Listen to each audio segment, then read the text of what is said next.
Well, the spotlight is back in Michigan. The presidential primary is all set to take place there.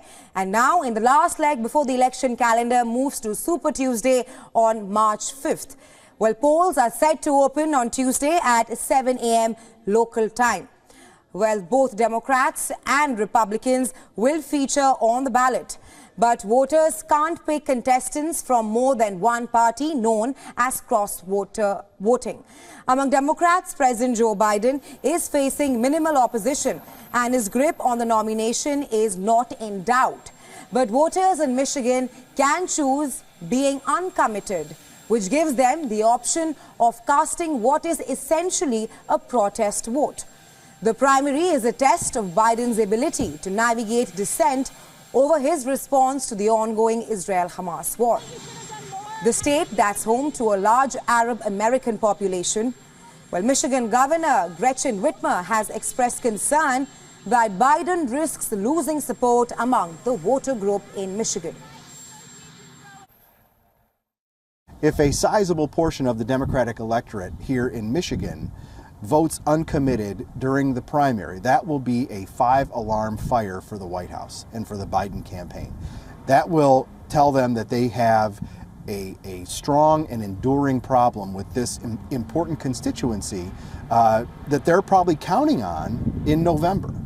And if a large portion of this constituency doesn't back the president, the question will be, what can he do to get them back? Well, besides Biden's age-related challenges, they were once again exposed during a campaign event where he was seen referring to Chinese President Xi Jinping as head of Russia. Take a listen. I've spent a lot of time with Xi Jinping, someone whom I have a great deal of difference with. And I was, when I was vice president, my president told me that he wanted me to get to know Xi Jinping because it was clear he was going to be the head of Russia, of China, and we were having problems with Russia at the time and other countries as well. And so what he said was, get to know him. He's going to be there. And he couldn't because he was the president. He couldn't travel. So I traveled 17,000 miles with him throughout the country, our country, and in China as well. We were in the Tibetan Plateau, and he turned to me and he said, "Can you define America for me?" And this has been documented, and it's real. I looked at him, I said, "Yes, I can," in one word. He looked at me and he said, "What's that?" And I said, "Possibilities." Possibilities.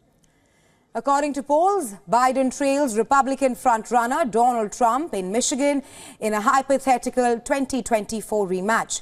But as he competes with Trump for working-class voters, the president has secured the endorsement of a key voter group, the United Auto Workers. UAW President Shawn Fain has announced the union's endorsement of Biden, but his administration's move to embrace electric vehicles can't stand in his way.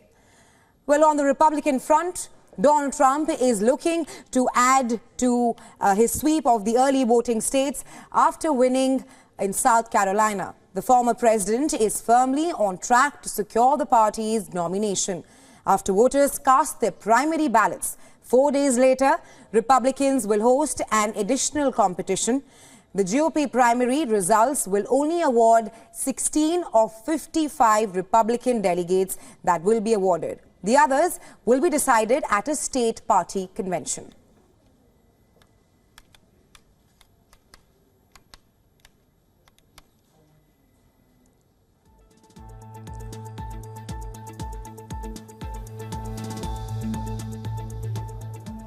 And for more on the Michigan primary, our correspondent Susan Tehrani further explores if the uncommitted protest vote among Arab Americans and progressive activists in Michigan's primary election, will that dent support for Biden? Take a look.